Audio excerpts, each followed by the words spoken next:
I hit this issue today and here is the quick fix that solved it. If you're having trouble unlocking your card on BigCommerce, follow these simple steps to get back on track. Step 1. Log into your BigCommerce account.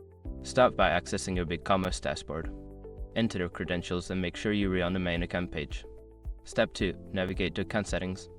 Once logged in, look for the Account Settings option in the left-hand menu. Click on it to access your account management features. Step 3. Find Payment Methods. In the Account Settings, locate the Payment Methods section. This is where you can manage your payment options, including unlocking your card. Step 4. Select your card. Identify the card that you need to unlock. Click on it to view more details and options related to that specific card. Step 5. Unlock the card. Look for the Unlock button or toggle. Click it to unlock your card and confirm any prompts that appear. Make sure to check if there is a confirmation message on the screen. Sometimes, users forget to refresh the page after unlocking, so make sure to do that to see the changes. I hope this guide helps you unlock your card quickly. If you have any more questions, feel free to ask.